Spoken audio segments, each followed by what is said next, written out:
Well, the first thing that comes to mind when I think of that is that to tell that person things will change. Doesn't seem like it right now. When we feel lost or out of control, it feels like this is it. It's a terrible world. It's going to end like this, but things will change. And maybe that's the interrupter, right? Change. Welcome to the Prime Life Project podcast, a place to help you unlock your full potential, both mentally and physically, to become the best version of you.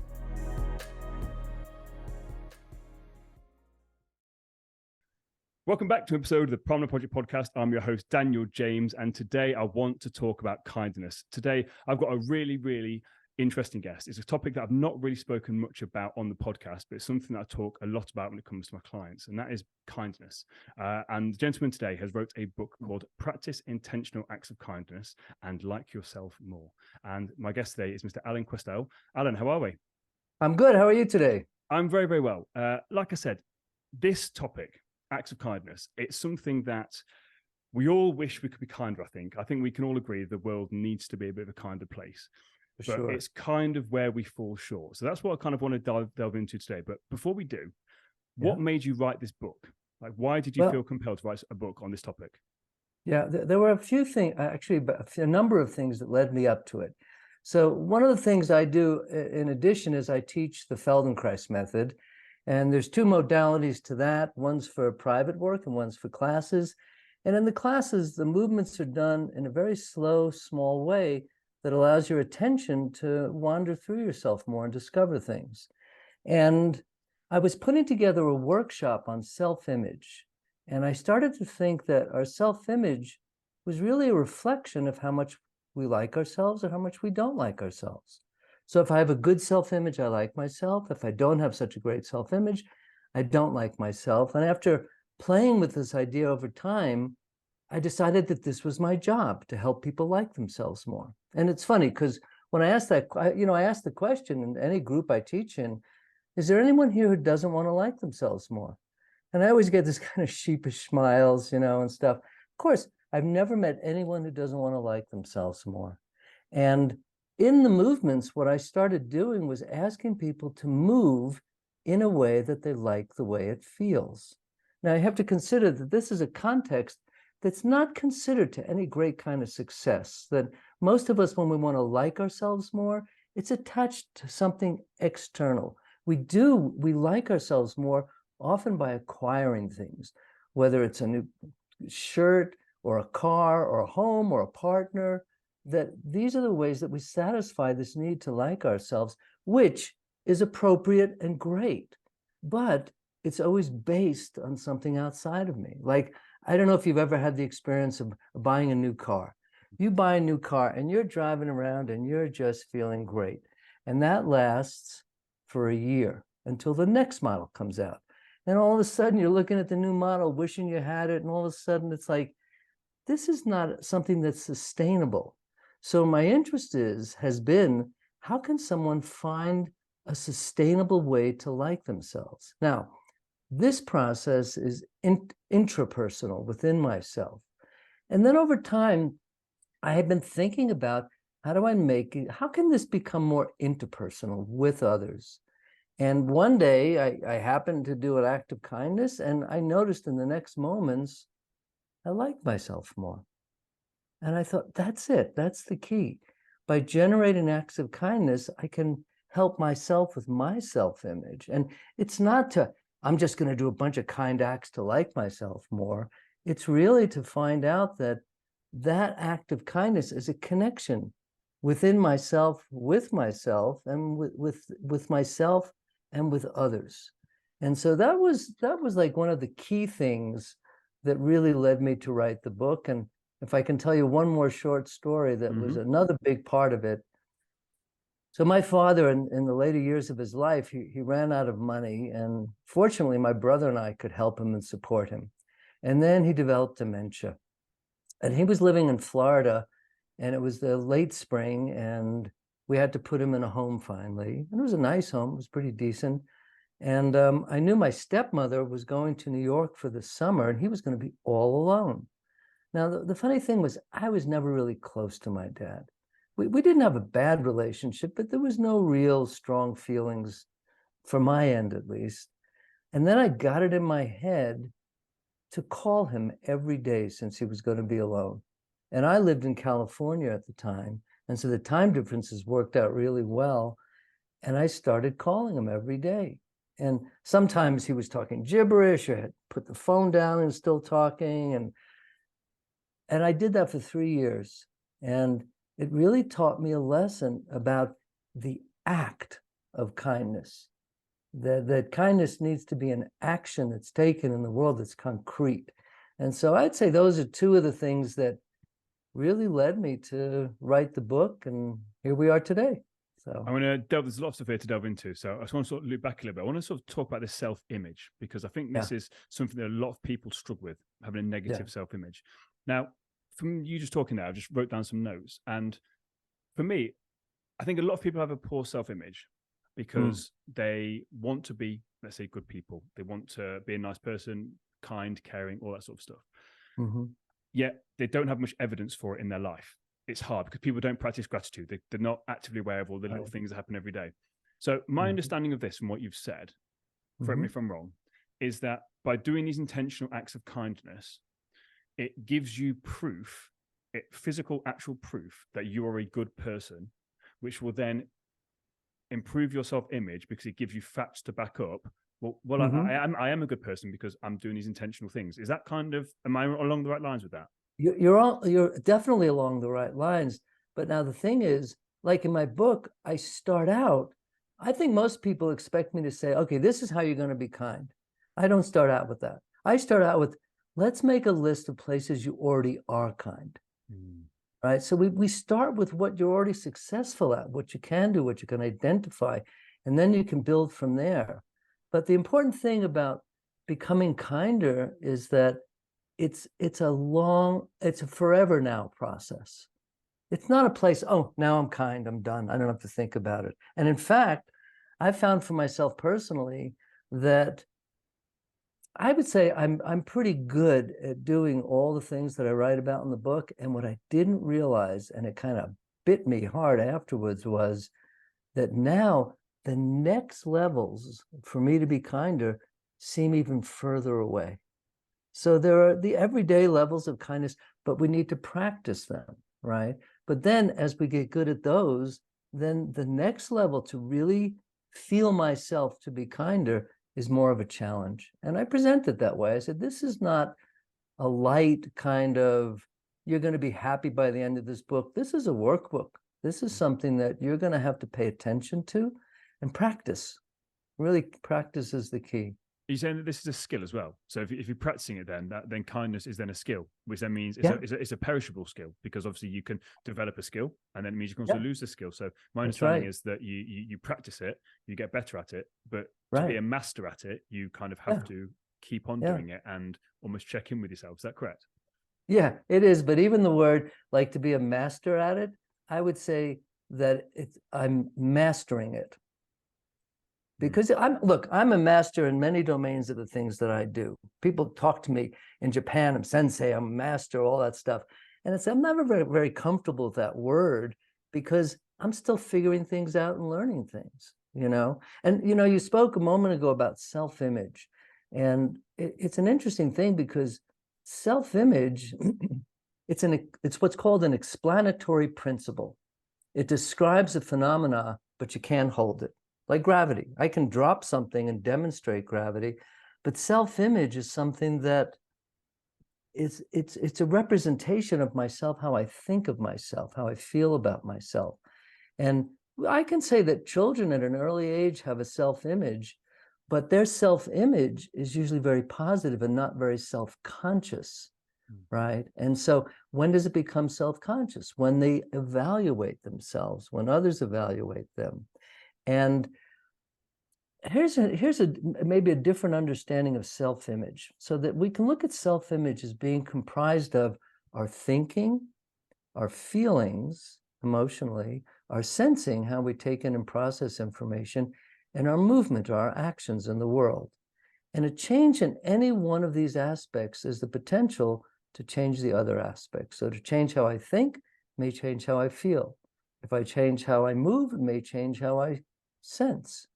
Now, to change how we think is definitely possible. There are many modalities and domains that explore that, but still it takes time, and it's something that we can trick ourselves. I can loop into, I think I'm thinking differently, but I'm not, right? Or my emotions. Now, when we deal with our emotions, this is a well-researched and well-misunderstood aspect of who we are, because we don't really understand them. Because most of the time, many of us are feeling too much of something, or we don't know what we're feeling.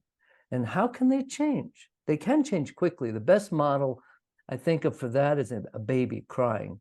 And you dangle some keys in front of their face, and all of a sudden they're happy. Now, you can ask, can you do that with an adult? Well, you can if it's for the keys are for a Mercedes or a new dream house or something like that. But in fact, we don't understand that. Now, to change how we sense, that's like the cutting edge of neurology today, of trying to understand how we process, take in information, do things. We don't have time for that. But if we change how we act, how we move in the world, that has an immediate, concrete access to changing something in our self-image. And that's the potential that exists in all of us all the time. And we do it all the time, but in moments. Question again is, how can we do this on a more regular basis so that it's intentional, so that it's not just a look, I don't know if you have the bumper sticker where you are, but we have one, practice random acts of kindness, which is great, right? And the idea of an intentional act of kindness, and we have to be careful here, it doesn't need to be huge. It starts small and it builds. I can give you another example of this. In my Feldenkrais training programs, which are 4 years long. So I was starting with this idea a number of trainings ago in Australia. And when I graduated people, I'd call out their name, they'd come up, I'd hand them the certificate, give them a hug. And I can't tell you how many people whispered in my ear, I like myself more now. And I thought, that made this so worthwhile. And that feels like my mission, to help people like themselves and to generate more kindness towards ourselves and towards others too. Alan, I'm very glad I had a coffee before we started this, because you've again given me a lot to unpick here. So I want to loop back again, something you said. Sure. So Great. So I love all this, and again, it's when I'm working with clients, one of the biggest things I try and do is essentially to get them to be a different person. For me, we want to act differently to have a different result. So if you want to have a different result, you have to do different actions, cause and effect. But for me, the missing part of that formula is you've got to be a different person. So if you want to be if you want to take the action of being kind, you have to become a kind of person, someone that actually intentionally practices the act of kindness. So I just want to loop back about the thinking, because for me, it's that intentional act of thinking. This is my understanding. I want to sort of question you on this. My understanding of this is that, again, improving our self-image, becoming a different person, having different results, starts with changing our thinking. And as you sort of mentioned, like, you can change your thoughts temporarily, and then you go back to old thinking patterns. So my understanding of this is that if we're more intentional about our thinking, and we're intentionally trying to call out negative thought patterns, paradigms, belief systems, whatever, then over time we can then start to reprogram how we see ourselves. Is that kind of how it works? Very close. I would make one kind of exception to it, because if I talk about these 4 aspects of self-image, of thinking, feeling, sensing, and moving, and you're talking about changing how we think, which I agree with 100%, but sometimes our thoughts are not congruent with that, or our feelings are not congruent with that. And so what happens is people wait to make a change until they feel a certain way, or they wait to make a change until their thoughts are clear. And what I'm suggesting is, no, let's act first and see what happens. Because often in new actions that are different from how I normally see myself, it's not that comfortable. I have to sometimes struggle with it a little bit to feel, is this really me, right? But the action for me precedes the thinking and the feeling. And then you have to deal with the thoughts and the feelings. I'll give you a great example of this, okay? So in one chapter of my book, I talk about generosity and different aspects of it. And I give exercises at the end of each chapter of concrete things you can practice and do. And one of the things I suggest is that, this is an American idea, of course, that in a restaurant, when you tip someone after the meal. So if you tip someone for every $5 that you tip, add another dollar. So if it's $10, make it 12. If it's $20, make it $24. And I literally was writing this, and I went out to dinner that night with some friends, and I picked up a check, and it was an inexpensive place. It was about $70. And I thought, okay, normally I give 20%, so that's about $85. And I had a $100 bill with me. And I thought, oh, I'm going to give the whole $100. And in that next moment, I clutched. I got so uptight, and I'm like, that's too much. And all these thoughts went through my head that were all negative, and I shouldn't do that. That's crazy. What are you thinking? And I realized those are my thoughts. That's my thinking. And my action was, I gave it anyway. Mm-hmm. I kind of differentiated my thoughts from my action. And the best thing was, when I got to the exit, the waitress came up to me and said, you just made my night. Mm-hmm. And so here, our thinking, can you see my thoughts were all telling me to stop. Don't do this. It was too much. You made a mistake. But my action then led me past that into another area. So I want to slightly challenge that. Yeah. Because you said, I thought about whatever you said. So then you thought before you actually went to do it, before the negative thoughts kind of popped up. So I would then argue that the thinking came before the action. Oh, maybe. But, Okay. but then your old, I just want to clarify this in my head, because I said, because for me, I'm thinking that for me, everything that I've understood with stuff is that it's the thoughts that come first. And I understand your point with the actions, but this thing where people get stuck because they will think about, oh, Alan says this tipping, and then they will have the thought, I'm going to tip. Okay, that's the positive. But then they get caught up in the other part. That's that makes true. sense. Does that make sense? So for me, it's kind of, because people will be listening to this and they'll get so, and they'll get, so I just wanted to sort of clarify that you've got to have that thought first, but then you've got to have that intention, which I'm never going to speak about, the intention of what kind of person do I want to be? Do I want to be the kind of person that argues with myself about leaving this tip that I said I was going to do, or do I want to be the kind of person that sticks to my word, which I think is a big thing with this self-image, is actually sticking to your word and saying you're going to do something and actually following through. Does that make sense? I want to clarify that. Is that perfectly? Yeah, absolutely. I think you're really accurate. That was very insightful of you. Thanks. It's only because I said this topic, I love talking about this, and the stories that you're saying, I've literally haven't tried so many notes to catch with a train of thoughts where we're going with this. I absolutely love it. So let's just loop it back around then, because we then spoke about kindness being a doing thing. Like we actually do acts of kindness. Can we talk a little bit more about that then? Because for me, it's like I said, it's normally random acts of kindness. As you said, it's you at Starbucks or whatever it is, and or you have the thought, I'll buy the coffee for the person behind me. What are some subtle things that we can do to be kinder to ourselves? Because I think it's mainly, like I said before, I think a lot of people, they're not kind to themselves. They don't have a good self-image, and I think that's where a lot of issues come from, because with the thing of social media nowadays, it's really easy to be feeling uncomfortable, and then we see something bad happen, and then because we're not feeling good, we then project that on other people. How do we start to actually practice this kindness within ourselves? Okay, so the first thing I need to tell you is, when I was writing the book and I got to the part about kindness towards ourselves, I got blocked for about 5 years. 5 years? 5 years. It was 5 years before I was able to really get back to it and feel like, oh, now. And really what I discovered was, as I thought I was kind to myself, I discovered I really didn't. I really wasn't. I really needed to learn a lot more about that. And so I think the first thing about being kind to ourselves, we have to start out really small, something that we can find success in, right?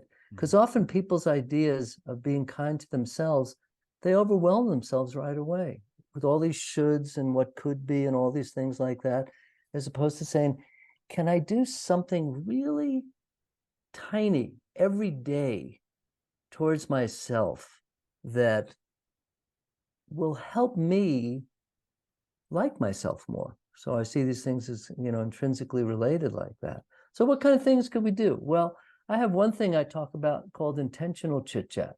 So, in every shop or on the phone with people, we're always saying, hi, how are you? Nice day. Have a nice day, blah, blah, blah, all that stuff.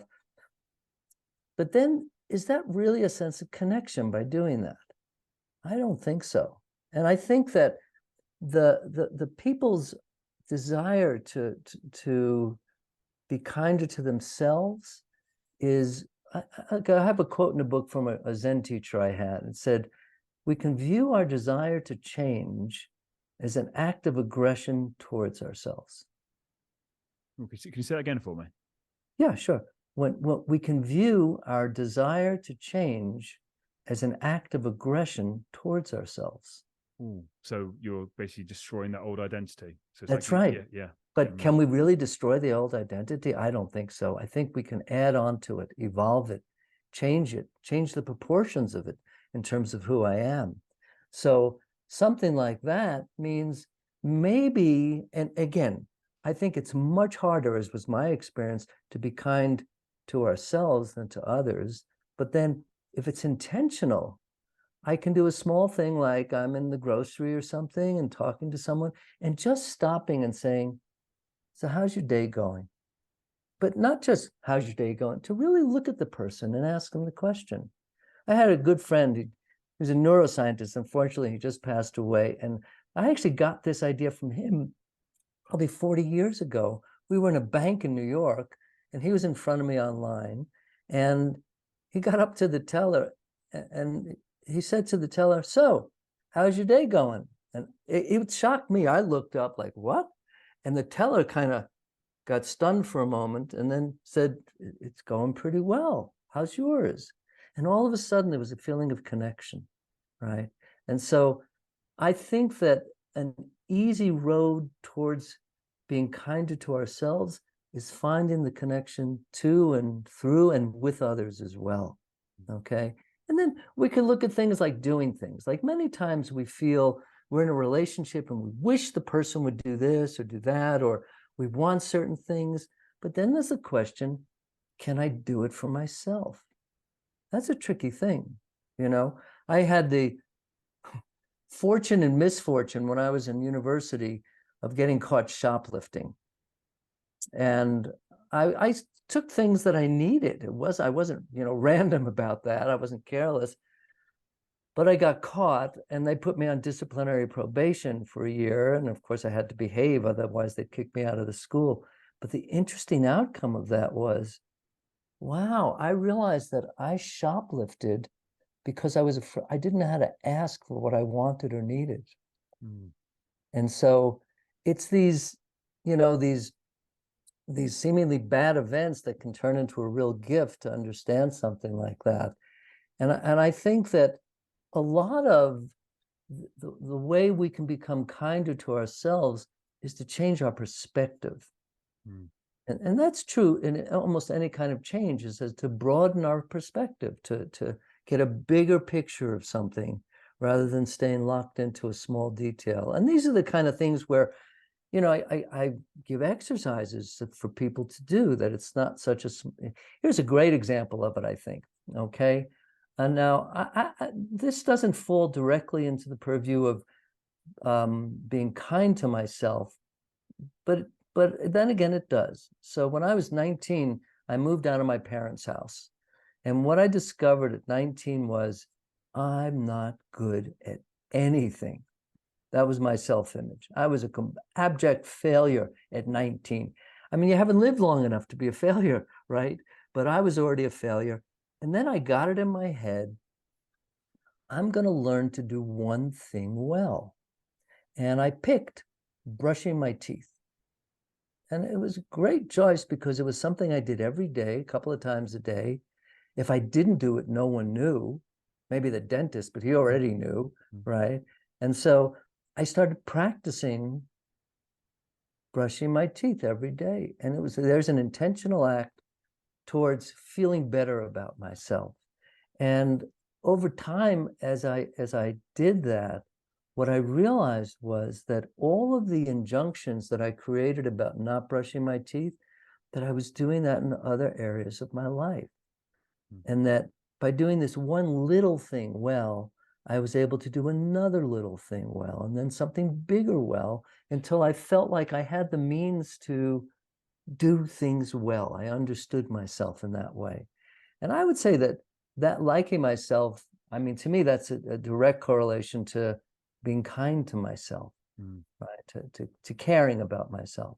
The next sort of looks back to what I said earlier on about people's self-image is because they can't keep promises to themselves. They keep letting themselves down. They say they're going to lose weight. They say they're going to save money. Right. They say all these things, and they're constantly letting themselves down. So my understanding of that is what you're saying is actually just do something really small, simple, and basic that you can do, and no one else knows. And what happens is when you're doing that, you keep that promise yourself. You then have the confidence. I can do what I say I'm going to do, and then it slowly builds up. I also want to loop back to something you said about the that neuroscientist that you mentioned, your friend that just passed, with just actually wanting to listen to people, have that genuine connection. Because I do the same thing when I go and get coffee. I would generally ask the barista person, like, "Oh, how's your day going?" and just try and make a bit of conversation. And it almost shocks them that someone's actually taken the time. But here's the thing: you then get a better quality of service. And same with the restaurants. So if you actually talk to the server like a real person, have that connection, laugh, blah, blah, blah, rather than just the bog standard. I did this when I was traveling to Ireland. So I was there on a workshop, and this taxi driver, again, strong Irish accent, and he could tell that obviously I was English, and we're chatting away.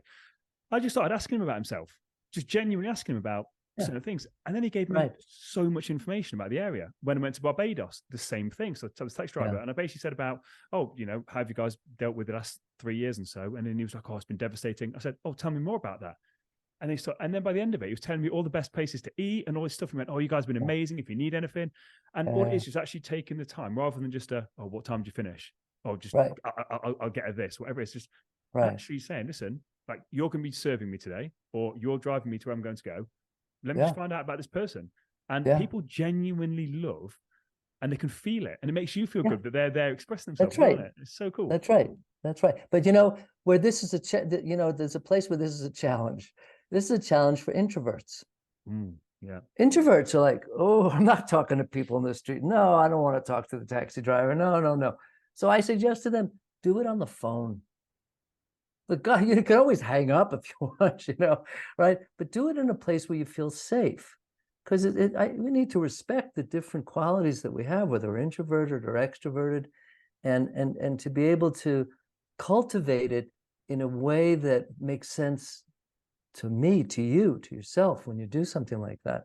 I can share with you another listening story that really impacted me, and it's part of that. So I was on a plane from Europe going back home, and I was on the aisle seat, and there were two seats next to me. There were two women there. One was Asian. The other woman, she was a little special. Okay, special how? Well, she was looking out the window and talking and jabbering away and saying, "Look at that, I could see my suitcase. Can you see your suitcase? I can't believe it." And this Asian woman's trying to read a book, and she keeps talking to her. And finally, she turns to the Asian woman and says, "Are you Japanese? I've never met a Japanese woman before." And the woman says, "No, I'm Korean. I've never met a Korean woman before." And blah, blah, blah, blah, blah, blah, blah. And I'm like, oh my God, 8 hours of this. Can you imagine that? And at some point, I turn around, and the Asian woman is gone, and the special woman is there, and she tries to catch my eyes, and I just keep going, right? And sometime later, I turn around again, and the Asian woman, the Korean woman, is back. And I said, "I just got to ask, what happened?" And she said, "Well, I complained to the flight attendant because she was driving me crazy, and they put me in business class. But then she wanted her turn in business class." And I'm thinking, oh, the poor person in business class. Well, another couple of hours go by, and I turn around again, and the special woman is there. And she catches my eye this time. And I feel myself doing this, just pulling away. And I think we all know people like this, that someone you know who's too demanding or too needy, who just, they're like this to you, and all we do is pull away from them. But in that moment, I caught myself. I caught myself doing that, and I went, "No." And I kind of leaned forward, and I started talking to her. And we talked for about 5 minutes. And after 5 minutes, I said, "I'm going to go back to my book now." And she went, "Okay." And then I realized, imagine this person's world. This person who's very needy and demanding, and everyone she goes to is pulling away, which does what? It makes her more needy, more demanding. But to really lean in to have the conversation was one where she felt fed and recognized and seen.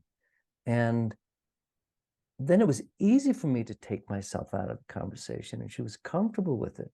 And sometimes people say to me, well, that you're on a plane, that's different. What about if you're at work and there's someone like that, and now they want to be friends? And I went, I understand that, but I've never had that experience where now someone wants to be my friend. It's like they respect the boundaries. They're just happy to have that moment of time like that. But see, now that's a change at both ends. That's a change in my self-image to be able to come forward like that. That's a change in how I interact. That's a kind act. And it's one where I feel like, oh, now I also have to be clear about my boundaries, that if someone I feel that they're being too much coming at me, I have to say, I need to stop now. And to be able to say that, not I need to stop now, but I need to stop now. Is that okay? All right, let's talk another time. It's communication, isn't it? And I think that on so many different points here it's the energy you bring to a situation. Yes. If you bring fire with fire, so that lady was bringing fire, and you were going to bring fire with that and get a bit confrontational, you kind of checked yourself and went, I'm going to bring a bit of water to this situation. Yeah. It neutralizes it. And again, at work, same sort of thing. It's your intention when you're going into that. Are you trying to cause conflict, or are you actually genuinely trying to be a decent person and actually have this conversation with this person, blah, blah, blah. Right. But as soon as you then they get their need met, and then you set that boundary, well, at least now you've said, this is my boundary. Whereas previously, that lady had no boundaries, which is why she was jabbering away, because no one had said to her, listen, these are my boundaries. But what you've done is you kind of met her, let her have her say, let her get it out of her system, kind of build that rapport a little bit, and then you're like, here's my boundary. Now, if she then steps over that boundary, different conversation. But most of the time, people just need to kind of know where the boundary actually is. And you can't blame other people for crossing the boundary that you haven't set or articulated. I think it's the same in relationships. Oh, my partner's always doing this. Or, okay, have you told them that bothers you? Well, no, they should know. Should they? Like, maybe if you actually communicate, and that's the big thing, is that communicate. I think nowadays, again, when it comes to social media and stuff, I feel like it kind of all sort of links in that we're finding it hard to like ourselves more because we're not as connected, because we're struggling to communicate. And we say we've got friends, but the people on Facebook that we've never met, or Instagram followers, but actually to have that conversation in person, I think that's kind of where we're lacking as human beings, is that actual face-to-face connection. Like, I know we're doing this over Zoom. However, because it's just me and you, I'm looking into your eyes, but I'm listening when you're talking, you're listening when I'm talking. It builds that connection again. I think we've kind of lost that ability to communicate effectively that builds a connection. Would you agree with that? I do. And I think I would say that the social media aspect, and of course, COVID and spending more time on Zoom, simply amplified a direction that it was already an issue for us that we didn't even realize, that I think that it's anything that in a world that's filled with distractions. Like, I always wonder, I have no idea, maybe I really wouldn't like it. What would it be like to be in a world without television, without telephone? When Y2K was going to happen, remember Y2K, everything was going to crash and everything. I was kind of looking forward to it. I was like, great, no more email. I can just talk on the phone with people again, and that's it. And I mean, so many conversations still today through email, I just call the person because I know, or text, we're going to go back and forth and back and forth. And if I call them, it's going to take a minute, right? And it's clear, and you hear the tone of voice and the feeling behind it and stuff like that. But yeah, our culture, again, it's like kind of like, being liked on Facebook or something like that, or it's like it becomes a measure of who we are. And for young people today, there's a tremendous amount of suffering through something like this. And the other thing we have to realize is that, before all of that, things didn't happen as fast. Now, someone does something and they post it, and boom, everyone knows about it. And it just takes over. So there's a speed to it as well that feels kind of irreversible for many people, especially young people who take it all to heart so much, would you also say there's a big thing on comparison there as well? That nowadays Oh, we've got such an, and again linking it back to that whole liking ourselves, with especially from such a young age. Like I said, at 19 years old, like I said, you said your self-image was that again you weren't good at anything. I think the issue now is you've got 12, 13, 14, 15-year-olds that are feeling that same way. And as you mentioned, you're 19, like you're not meant to be good at really anything. Like, but at such a young age now, they're comparing right. themselves to, whereas before, if you think about it, when you were in school, when I was in school, you basically comparing yourself to your peer group of people on the playground. That was it. That's right. Nowadays, you've got access to the whole world of people your That's age, right. which is then, Yeah. again, I think the reason I'm saying this is we've got a problem now as adults. So again, I'm 34. So I believe now there's an issue with people I'm talking to on a regular basis that are between the ages of, I know this is younger than this, but I'm talking about when people are really matured emotionally. From the ages about 28 to 45, there's this group of people that are struggling so much with comparison. Yes. We then look at what's going on nowadays in schools. These kids aren't even 18, 19 yet. What are they going to be like when they're this age? Yeah, we Because don't they've know. been brought up on a completely different dynamic and That's their right. view of reality is so warped. So That's right. my question off the back of that is, how can we from an earlier age instill in our children, so people listening to this maybe got kids or brothers, sisters, whatever, how can we instill these acts of kindness towards ourselves? How can we combat this comparison that we're faced with almost on a daily basis? Yeah. So I'm going to go back a little bit and say that this whole action of comparison is really where our self-image starts to get skewed, right? And so that existed before the internet, right? Comparison, right? So it's always been there. And you know, how many kids wanted what the other kids had? And then your parents would say, well, I can't afford it or something, or it's not right. You don't need to do what every other kid. My mother would give me that, you know, you don't do what every other kid would do and stuff like that. Yeah. And so the comparison is an essential part of it. But I don't think we can get rid of comparison. I think that seems to be a function of the cultures that we're in. Maybe just a human condition, I don't know, right? But rather than get rid of comparison, but that's the place to have a conversation about, well, what do you want? Do you just want what someone else has? Why? Because you think they're cool and you would be cool if you had something like that? I mean, look, I just bought a new car and I'm kind of utilitarian about cars. And, you know, I didn't go for the fanciest car. It's like, yeah, it's like, why do I have that fancy car? So that when I'm driving around, people think differently about me, right? We're back to that comparison exists. It's rampant in everything we do. And to be able to have a conversation with a kid, because I've seen it in kids. I've seen the transition where all of a sudden their orientation has gone from their interests and what they like to do and coloring and doing different things to all of a sudden thinking they need to have something else to be happy, to be better at something. And I think it's a constant process, not just with kids, with the age range you're talking about too, 28 to 40 something. It's like, how do we get redirected into something that's fulfilling ourselves internally? So it's like that idea that I was talking about how do we like ourselves more? Well, is it an external orientation, or we can learn to develop it internally?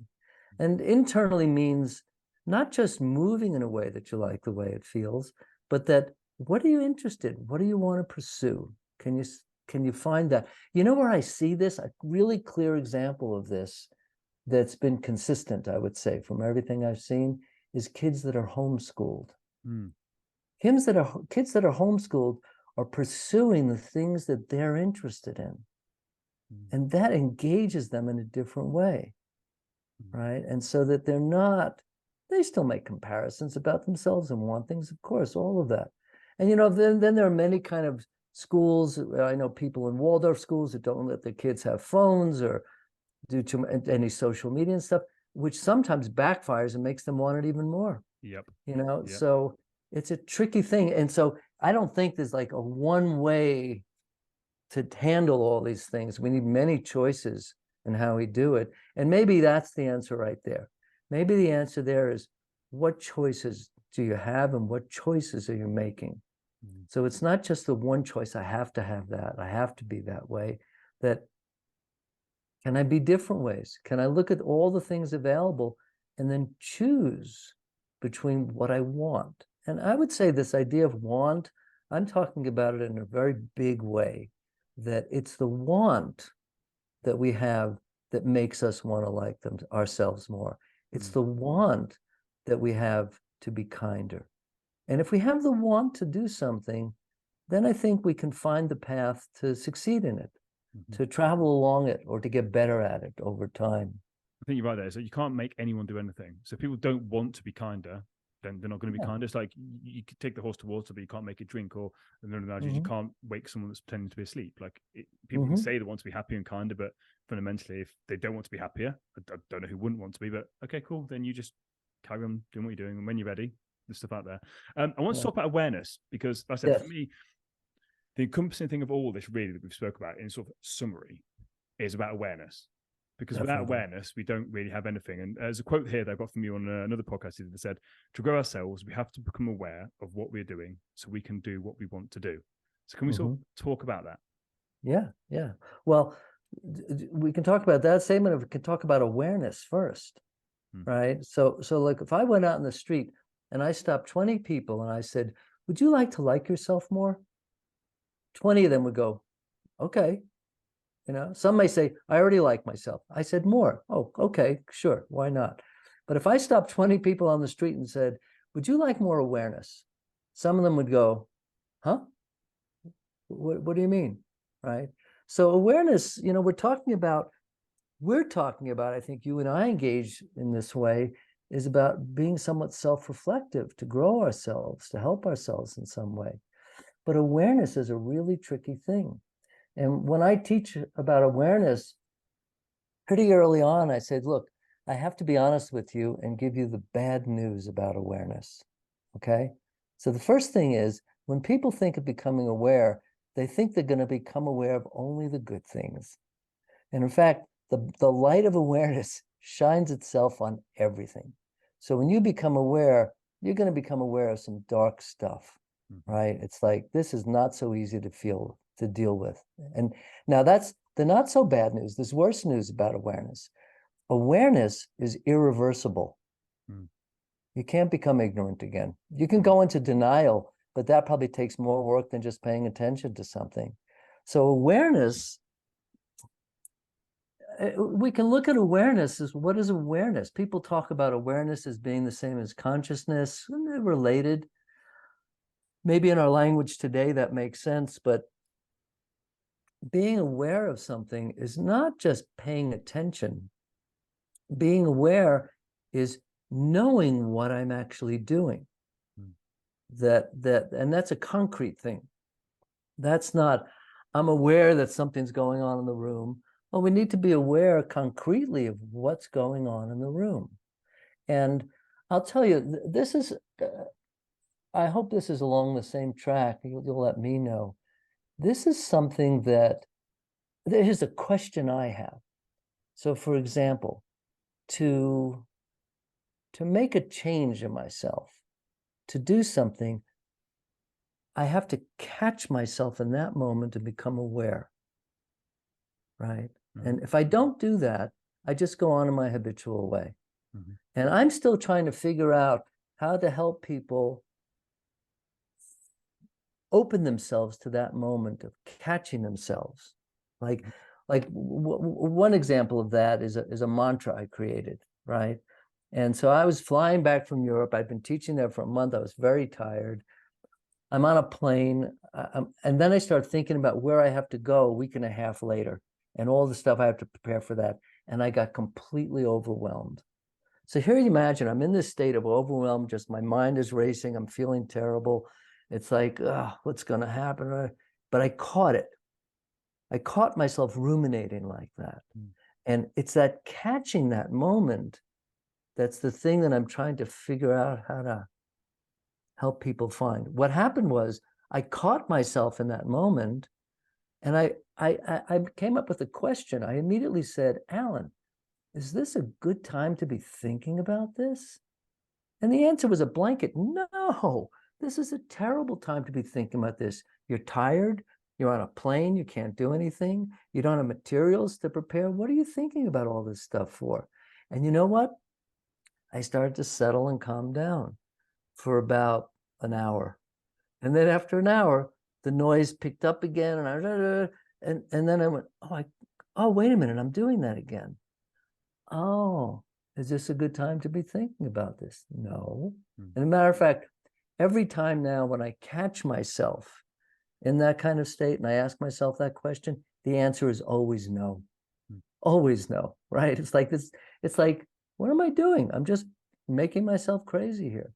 But like I have friends or people who I work with who that interruption part of awareness is a hard thing to find. Now, rather than judge them or myself or others about that, I would say that one example of growing ourselves is not that I get rid of those thoughts. I don't have them anymore. I still have those thoughts, but that I don't linger in them as long. I can catch myself sooner and move away from it, get out of it like that. And so for me, awareness is like it's like being in the water. Awareness is the water we have to swim in to make these changes, to be kinder, to like ourselves more. And it's, but then again, you have to want it. Like I had a friend once in Australia, and he wrote me this letter, and it was like 12, it was before the internet, it was a long time ago, and it must have been 12 pages long. And the first page was F therapy, and he was just pissed off and ranting about it. And I didn't know how to respond for a long time. I read the letter several times, and it probably took me a month to say, look, you chose to go down this road. You can't go back, right? And that's like the downside of awareness. But the other side of it is if you pursue it and stay with it, you come out to the other side where it's a little sunnier again.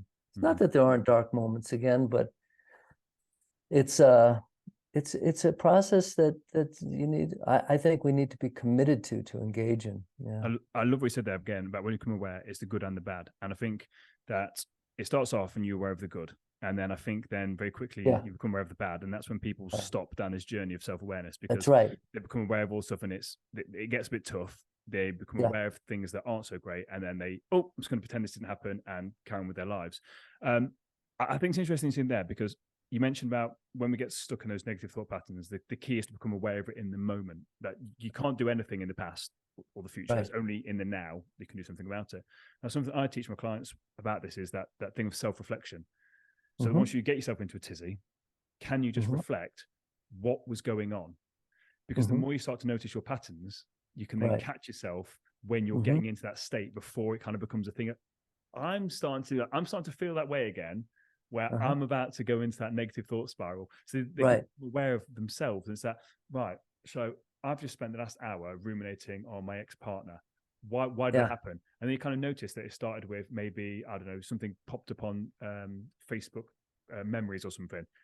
And then you go, right, so that was the trigger for me. So I need to make sure I remove that from coming up. And you just kind of become aware of, like, well, what caused me to do that? And once you then get access to that and realize your patterns, you can then do something about it. Because without that awareness, as you said, you can't do anything. You're just stuck blindly on Groundhog Day, repeating the same patterns, the same relationships, the same friendships, the same job, all these things. And you're the common denominator. I think this is where, a lot of people struggle with this as well, because it's that taking responsibility.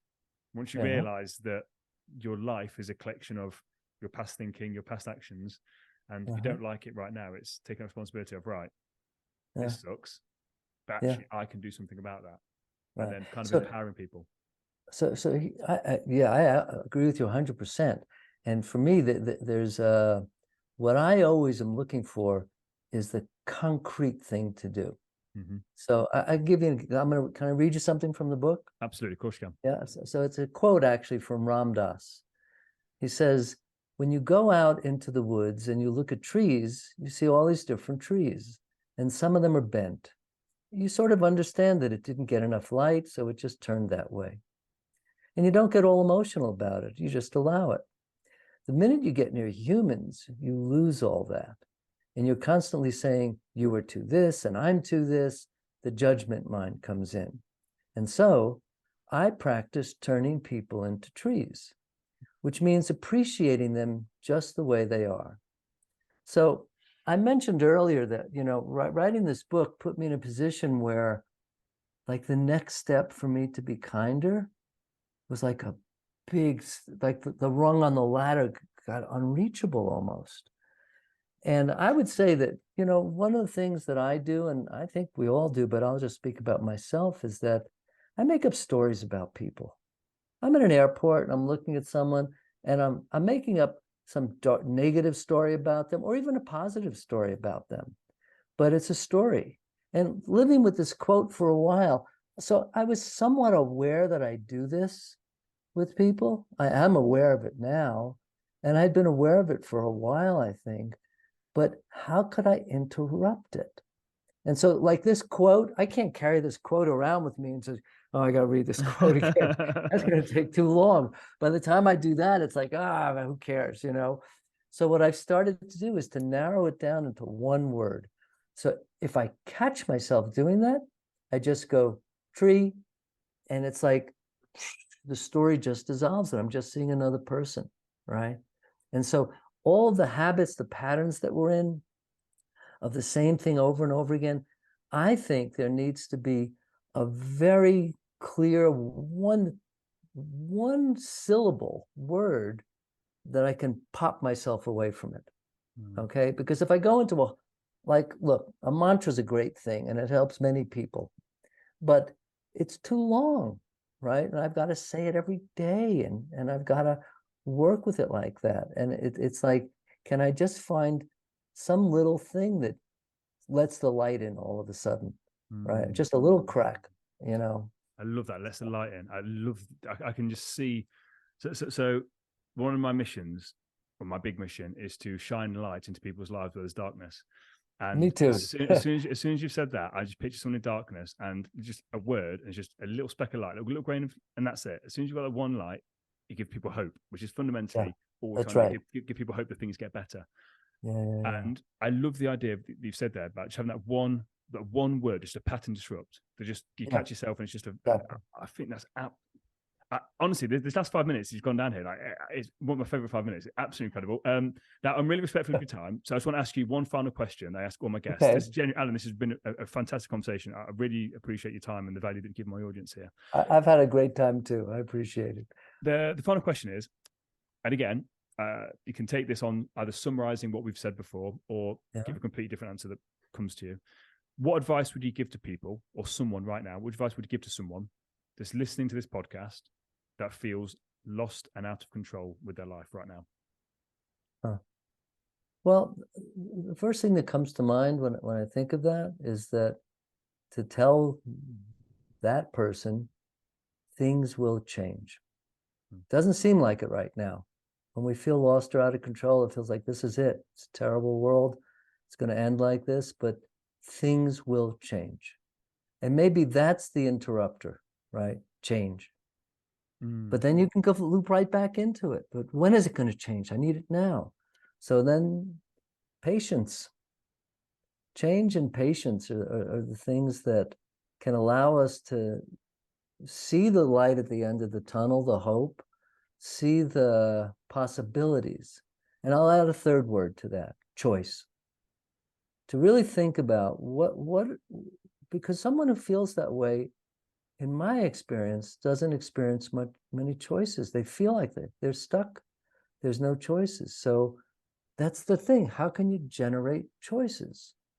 I'm going to veer off a little bit. I hope it's okay. Absolutely. So I have another book called Creating Creativity, Embodying the Creative Process.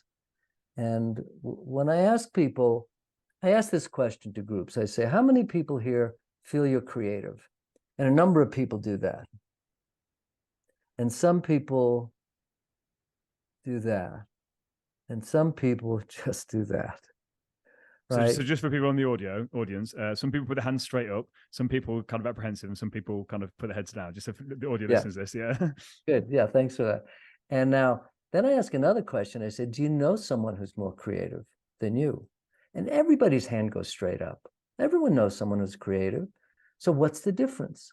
There's only one difference that I see, that the person who you see is more creative sees choices that you didn't see. So to me, creativity is about that. Like, you'll go to their house and there'll be a Chinese parasol turned upside down as a light fixture. And you think, oh, I never would have thought of that. That's so cool, you know? So they're just seeing different choices. So then how can you generate more choices? And I think that's at the essence of creativity. And I think it's the essence of, again, broadening the perspective of who we are, that we're not only who we think we are in this moment. We do have more choices, and that's your job, to find more choices. I absolutely love that. And again, it's something that I talk about a lot as well. About, I think a lot of people are also, people think that they're thinking, but they're not. Mental activity does not constitute That's thinking. right. And for me, a lot of people are so inside their own head. The analogy I use is like they've got some water and it's just stirring the water up. You can't see clearly to the bottom. Right. But as soon as you just calm the mind down, you can then see clearly to the bottom. And that's when the creativity comes in. So whenever I'm starting to do any sort of work, I've got a little meditation thing next to me. I'll just meditate for 5 minutes. It calms my mind. And I find that actually it's a lot easier for me to retain information, to get creative and all that sort of stuff. Now, I'm not as creative as Mike, who's opposite, like the poet and Mr. Creative over there. But again, I understand that I do have creative abilities when I just set my mind. So I love that you've said that, Alan. Honestly, this has been a fantastic conversation. Where can people find out more information about you? If they want to connect or buy the book, where can they find information about you? So they can go to the website, practicing-kindness.com. Amazing. Okay, and there's all the information about the book and some me talking about things and a sample worksheet and things like that.